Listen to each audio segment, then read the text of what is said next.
భయపడడానికి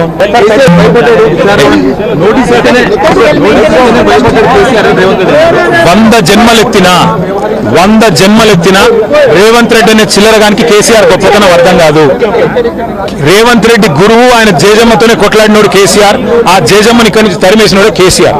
కాబట్టి రేవంత్ రెడ్డి అనే చిల్లరగాడు ఏం మాట్లాడినా, ఆయన చిల్లర ప్రభుత్వం ఏం చేసినా కేసీఆర్ ఇంటికి కూడా పీకలేరు.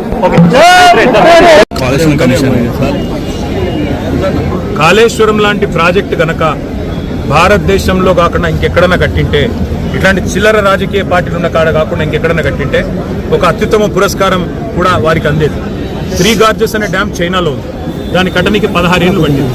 కానీ అదే కాళేశ్వరం ప్రాజెక్టు కేవలం 4 ఏళ్లలో పూర్తి చేసి కేసీఆర్ గారు 45 లక్షల ఎకరాలకు నీళ్ళు ఇచ్చే ప్రయత్నం చేసి తెలంగాణను 1 కోటి ఎకరాల మాగాణం చేసింది కేసీఆర్ గారు.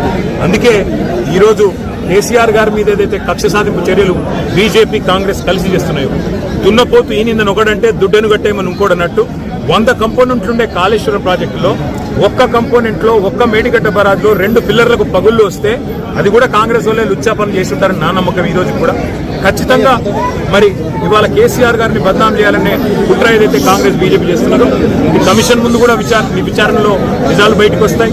మేము చేసిన తప్పేమీ లేదు.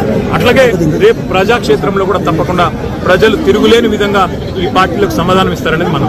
Okay sir, thank you.